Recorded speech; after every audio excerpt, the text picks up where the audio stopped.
आज हम कक्षा 10th के काल के चैप्टर में के बारे में पढ़ते हैं। कल हमने वस्तुतः सामान्य तौर पर कारक की परिभाषा, कारक के भेद कितने होते हैं और सामान्य सी कारक की परिभाषा क्या होती है, इसके बारे में हमने सामान्य तौर पर कारक को पढ़ा था। लेकिन कारक को जानने के लिए हमने बिल्कुल बेसिक तरीके से आपको कारक को बिल्कुल सामान्य तौर पर बताया था, डिटेल से नहीं पढ़ाया था। इसका कारण ये था, बेसिक जानकारी कारक की देके पहले आपको काल पढ़ाया जाए। काल पढ़ने के बाद आप अगर कारक पढ़ेंगे डिटेल से तो आपके ज़्यादा समझ में आएगा, क्योंकि वहाँ पे जो सेंटेंस बनते हैं तो मैं कहूँगा जैसे वर्तमान काल का भूत कर्ता कारक में, कर्म कारक में, कर्ण कारक में कि सामान्य भूत का है, ये आसन्न भूत का है, ये पूर्ण भूत का है, ये अपूर्ण भूत का है, ये हेतु मध्य भूतकाल है, ये वर्तमान काल है। तो वो चीज आपके ज़्यादा समझ में आएगी जब आपके पहले काल का चैप्टर पढ़ा होगा। तो देखिए, सबसे पहले काल की परिभाषा। काल का मतलब होता है समय, टाइम पीरियड, समय। क्रिया के होने के समय का बोध कराने के लिए क्रिया के रूप में हुए परिवर्तन को काल कहा जाता है। क्रिया जब हो रही हो, क्रिया के होने के समय, क्रिया के होने के समय का जो बोध कराए, बोध कराने के लिए या बोध कराए, तो क्रिया में जो परिवर्तन होता है उसे हम काल कहते हैं। जैसे यहाँ मैंने तीनों काल के उदाहरण दिए हैं। वह सोया, भूतकाल। वह सोया तो क्या हो गया, ये आपके भूतकाल हो गया। वह सोता है, यह आपके वर्तमान काल हो गया। वह सोएगा, यह आपके भविष्यत काल हो गया। तो देखिए, अब एक प्रश्न आता है यहाँ पे कि पहले भूतकाल का उदाहरण दिया, बाद में वर्तमान काल का दिया और बाद में भविष्यत काल का दिया। क्यों? यहाँ पहले भूतकाल के पढ़ रहे हैं, इसलिए पढ़ रहे हैं कि जो हमारी एजुकेशन गाइडलाइन है, एजुकेशन गाइडलाइन में कहा गया है, जो शिक्षा पद्धति है, शैक्षणिक व्यवस्था है पढ़ाने की, काल को पढ़ाने की जो शैक्षणिक व्यवस्था है, उसमें ये बताया गया है कि बच्चों को पहले भूतकाल के बारे में बताया जाए, फिर बच्चों को वर्तमान काल के बारे में बताया जाए और फिर बच्चों को भविष्यत काल के बारे में बताया जाए, ताकि बच्चा भूतकाल को आसानी से समझ सके पहले और उसके महत्व को जान सके, फिर वर्तमान काल को समझाए और फिर भविष्यत काल को समझाए। उसी एजुकेशन सिस्टम को फॉलो करते हुए, शैक्षणिक व्यवस्था को फॉलो करते हुए, है ना, जो शिक्षण की पद्धति है उसको फॉलो करते हुए मैंने आपको पहले भूतकाल के बारे में मैं पढ़ाऊंगा आपको पहले। तो यहाँ पे उदाहरण भी मैंने पहले भूतकाल का दिया है। वह सोया, भूतकाल। वह सोता है, वर्तमान काल। वह सोएगा, भविष्यत काल। वस्तुतः काल आपके तीन होते हैं मुख्यतः, है ना, भूतकाल, वर्तमान काल और भविष्यत काल, प्रेजेंट टेंस पास्ट टेंस और फ्यूचर टेंस। अब देखिए काल के भेद, जो भी मैंने बताया, काल के मुख्य 3 भेद होते हैं, भूतकाल, वर्तमान काल और भविष्यत काल। अब देखिए भूतकाल के बारे में। भूतकाल, भूतकाल से बीते हुए समय का बोध होता है। जो समय बीत गया हो वो क्या है? भूतकाल है। तो भूतकाल से बीते हुए समय का बोध होता है जो लिखे या बताए जाने से पहले हुआ हो, या तो लिखने से या फिर बताए जाने से पहले हुआ हो। जैसे उदाहरण दिया है, 2 दिन पहले जोर की वर्षा हुई थी। 2 दिन पहले जोर की वर्षा हुई थी, तो यह आपके भूतकाल का उदाहरण है। अब देखिए सामान्यतः वस्तुतः हम जानते हैं, हमें जानकारी है कि भूतकाल में था है, थी है, थे है आता है। जो हमारी कहानी लेखन होता है, कहानी लेखन में हिंदी में जो स्टोरी लिखते हैं हम, एक बार एक शेर था, उसी जंगल में एक चूहा रहता था, यानी कहानी कौन से काल में लिखी जाती है? कहानी लेखन का कार्य भूतकाल में किया जाता है। तो था है, थी है, थे है इत्यादि आते हैं तो क्या होता है? भूतकाल, सामान्यतः परिभाषा इसकी। वर्तमान काल, रहा है, रही है, रहे हैं ये आते हैं तो क्या होता है? सामान्यतः वर्तमान काल। और गा है, गी है, घे इत्यादि आते हैं तो क्या होता है? सामान्यतः भविष्यत काल। ये सामान्यतः इसकी जानकारी है। अब देखिए भूतकाल के भेद।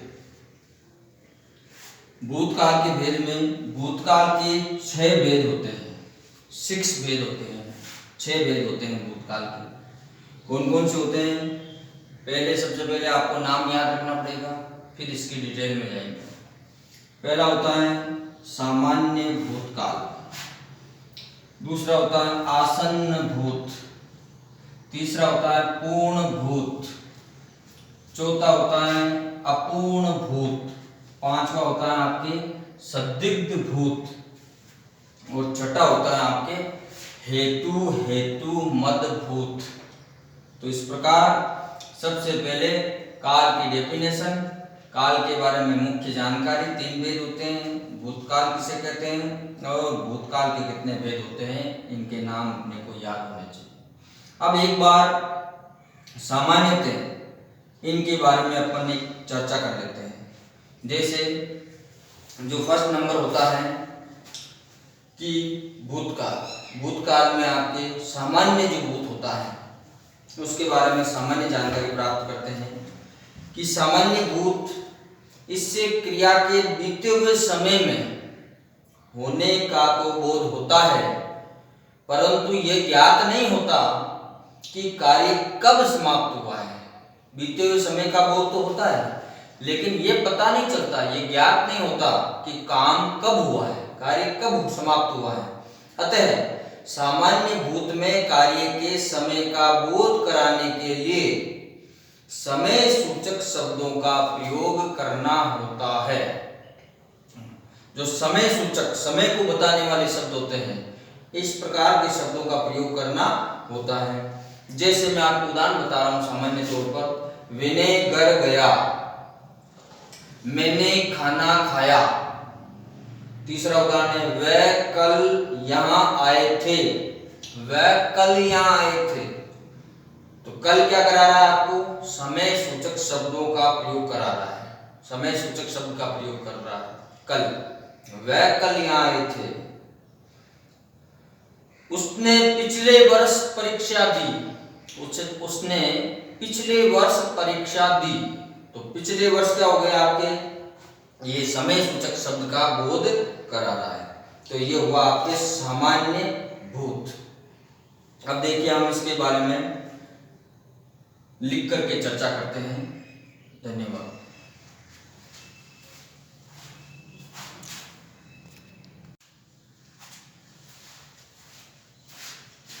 अब देखिए, हम जानते हैं सामान्य भूतकाल के बारे में। भूतकाल का जो 6 हमने भेद जाने थे, उस भूतकाल के 6 भेद में से जो फर्स्ट है वो है सामान्य भूतकाल। इसके बारे में जानते हैं। सामान्य भूतकाल, इससे क्रिया के बीते हुए समय में होने का बोध होता है। यानी इससे क्रिया के जो क्रिया होती है उसके बीते हुए समय का होने का बोध होता है, परंतु यह ज्ञात नहीं होता कि कार्य कब समाप्त हुआ। परंतु ये पता नहीं चलता कि काम कब कंप्लीट हुआ है। अतः सामान्य भूतकाल में कार्य के समय का बोध कराने के लिए समय सूचक शब्दों का प्रयोग करना होता है। यहाँ पे आपको महत्वपूर्ण बात है समझने के लिए। ये कह रहा है कि अगर समय का बोध होता है, क्रिया के बीते हुए समय का बोध हो रहा है, परंतु ये पता नहीं हो रहा है, ये पता नहीं चलता, ये ज्ञात नहीं होता कि काम कब समाप्त हुआ है। काम कब समाप्त हुआ है ये पता नहीं चल रहा है। तो सामान्य भूतकाल में कार्य के समय का बोध कराने के लिए समय सूचक, यहां पे ध्यान देना आपको, समय सूचक। समय सूचक का मतलब होता है, समय सूचक, वहां पे समय लिखा हुआ है, यहाँ पे सूचक। समय सूचक मतलब टाइम बताने वाला, समय का निर्धारण करने वाला, समय की सूचना देने वाला। तो समय सूचक शब्दों का प्रयोग करना होता है। अब देखिए, जैसे यहाँ पे उदाहरण है आपके, जैसे में फर्स्ट है कर्म, वह कल यहां आए थे। तो देखिए आप, यहां पे जो कल है ये आपके क्रिया के समय का बोध करा रहा है। कल क्या करा रहा है? क्रिया है जो उसके समय का बोध करा रहे, बोध करवा रहा है। वह कल यहां आए थे। वह यहां कब आए थे? वह यहां कल आए थे। तो यहां पे आपके ये सामान्य भूत में क्रिया के समय का ये बोध करा रहा है। जो रेखांकित शब्द है कल, क्रिया के समय का बोध करा रहा है। यहाँ पे देखिए दूसरा, उसने पिछले वर्ष परीक्षा दी। उसने पिछले वर्ष परीक्षा दी। तो ये भी आपके क्रिया के समय का बोध करा रहा है। पिछले वर्ष, उसने परीक्षा कब दी? तो उसने परीक्षा पिछले वर्ष दी। तो ये भी आपके क्रिया के समय का बोध करवा रहा है। अब देखिए, सामान्य भूतकाल का बोध कराने के लिए धातु के साथ, धातु जा का जाना, आ का आना, पढ़ का पढ़ना, ना जोड़ दो साथ में, मूल धातु के साथ में ना जोड़ दो। पढ़ का पढ़ना, लिख का लिखना, चल का चलना, हंस का हंसना, बोल का बोलना, खा का खाना, पी का पीना। तो इस प्रकार धातु, ये आपके धातु बन जाएगी। सामान्य भूतकाल का बोध कराने के लिए धातु के साथ आ या फिर अ या फिर य या फिर ई या फिर ई जोड़े जाते हैं। वहां पे ई है बड़ी और एक अनुस्वार में ई है। धातु और रूप परिवर्तन कैसे जोड़ा जाता है देखो, जैसे पी का हो जाता है पिया, पिए, पी। पढ़ का हो जाता है पढ़ा, पढ़े, पढ़ी, पढ़ी। यहाँ पे अनुस्वार है देखो, पढ़ी और पढ़ी। यहाँ पे अनुस्वार नहीं है, यहाँ पे अनुस्वार है ये। जैसे ई है ना, ये दोनों ई बड़ी, यहाँ पे ये अनुस्वार है। तो देखिए हो का जैसे हुआ, हुए, हुई, इस प्रकार। तो देखिए यहाँ पे भी आपके वह कल यहाँ आए थे। तो देख लो आप, परीक्षा दी, तो आपके दी में ई बड़ी मात्रा, इसमें यहाँ आए थे। तो ये सब ये आपके धातु के रूप परिवर्तन हो गए। इन जो उदाहरण है ये, इसमें ये नियम है, ये जो उदाहरण दिए हुए हैं, सामान्य भूतकाल का बोध कराने के लिए धातु के साथ या तो आ जोड़ा जाएगा, या फिर ए जोड़ा जाएगा, या फिर यह जोड़ा जाएगा, या फिर ई जोड़ा जाएगा, या फिर ई जोड़ा जाएगा। तो देखिए यहाँ पे वह कल यहाँ आए थे, आ गया। उसने पिछले वर्ष परीक्षा दी, दी जो धातु है उसमें ई आ गया। देखो यहाँ आए थे में आ गया, तो इसमें से नियम में से आ रहे हैं। तो ये नियम है आपके, इन शब्दों को याद रखना पड़ेगा, ध्यान में रखना पड़ेगा कि कौन कौन से उदाहरण में क्या हो रहा है। जैसे आपके ले का बन जाता है लिया, लिए, ली। कूद का बन जाता है कूदा, कूदे, कूदी, इस प्रकार। देख का बन जाता है देखा, देखे, देखी। पूछ का बन जाता है पूछा, पूछे, पूछी। इन सभी उदाहरणों के अनुरूप, जैसे कर से करा, हो से हुआ बन जाता है, ले से लेया बन जाता है, या लिया रूप बन जाता है, लिया या लेया भी बन जाता है। तो ये सामान्य थे आपके सामान्य भूतकाल का नियम और उदाहरण है। अब देखते हैं अपन अगला सेकंड नंबर, आसन्न भूतकाल।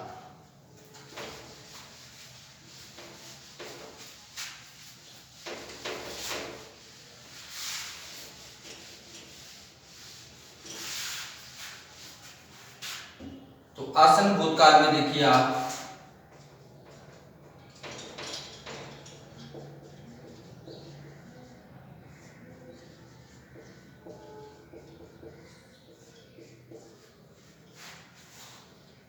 इसमें आपके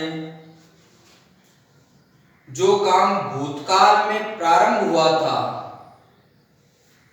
जो काम भूतकाल में प्रारंभ हुआ था,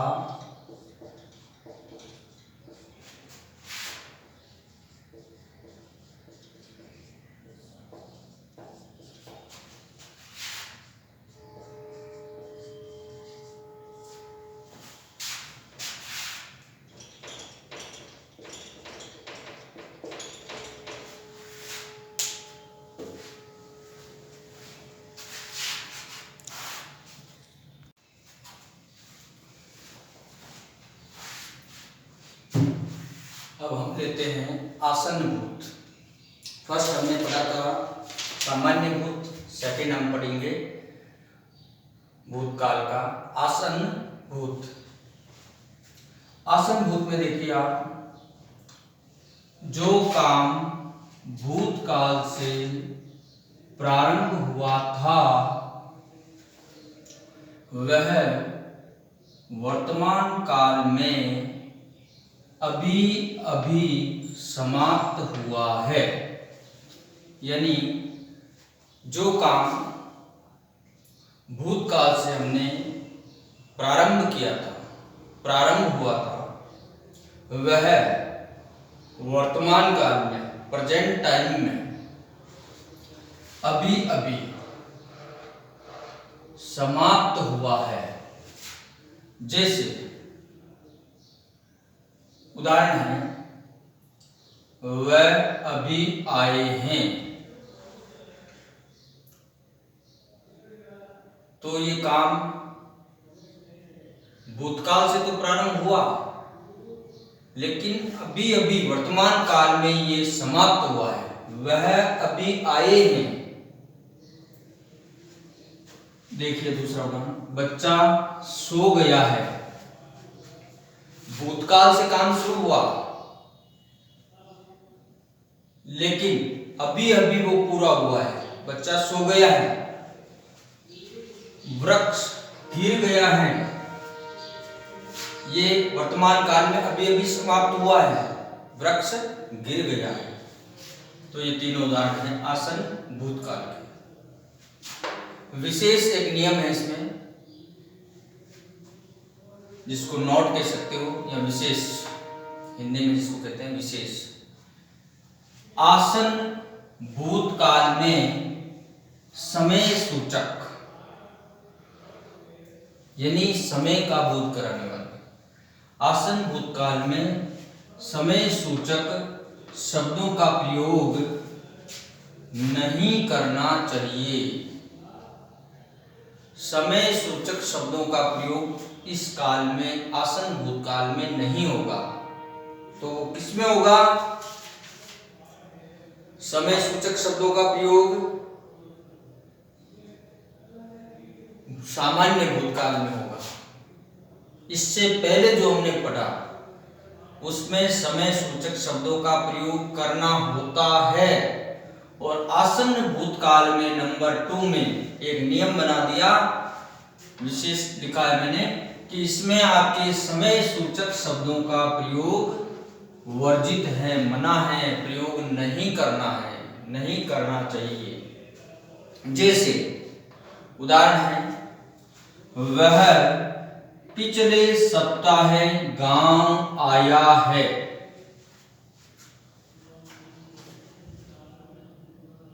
तो देखिए आप, वह पिछले सप्ताह गांव आया है।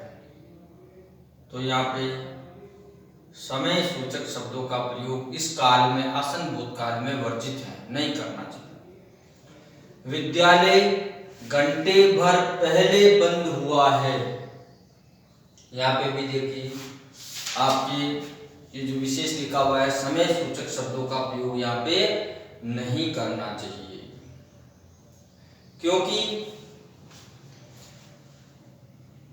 इसमें जो आगे मैंने नियम लिखा है, अतः आसन भूतकाल में धातु के साथ आ है, ए है, ई है का प्रयोग होता है। या तो आ है, ए है, ई है, वो आपके आसन भूतकाल होता है। तो इस बात को ध्यान से समझना है, जिसे मैंने बताया उसी प्रकार आपको परिभाषा और उदाहरणों को समझते हुए याद करना है। तीसरा है पूर्ण भूतकाल। पूर्ण भूतकाल में देखिए आप,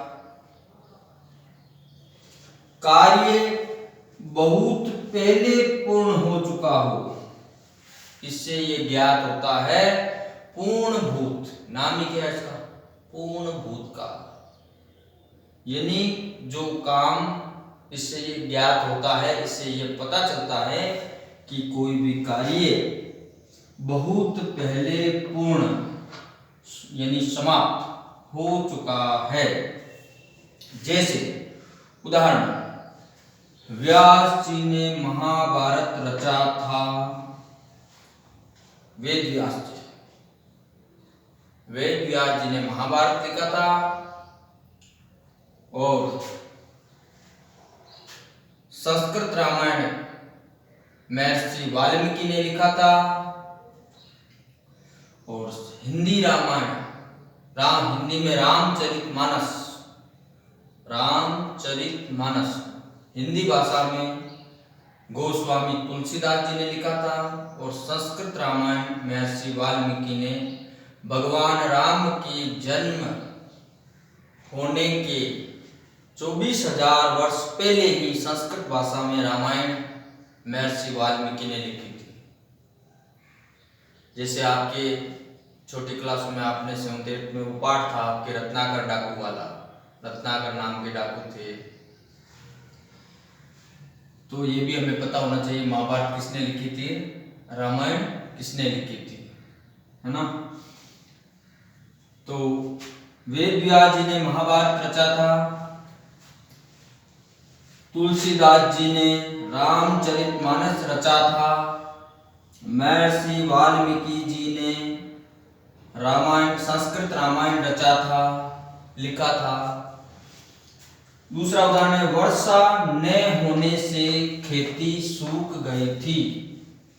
जब बारिश नहीं हुई, वर्षा न होने से खेती क्या हो गई, सूख गई। ये पूर्ण भूत है, बारिश नहीं हुई तो खेती सूख गई। पूर्ण भूत का कार्य बहुत पहले पूर्ण हो चुका है। तीसरा उदाहरण है, अब पछताए होत का चिड़िया चुग गई खेत।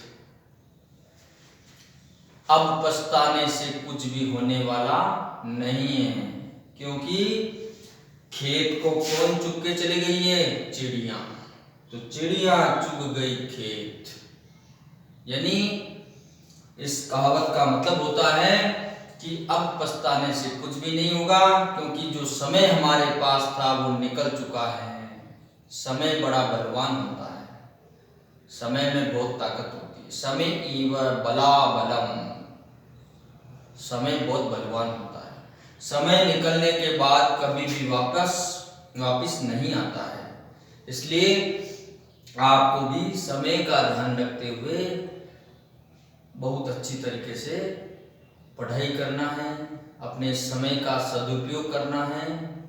और ये आपके लिए घर में बैठ करके पढ़ने का बहुत ही उत्तम समय है।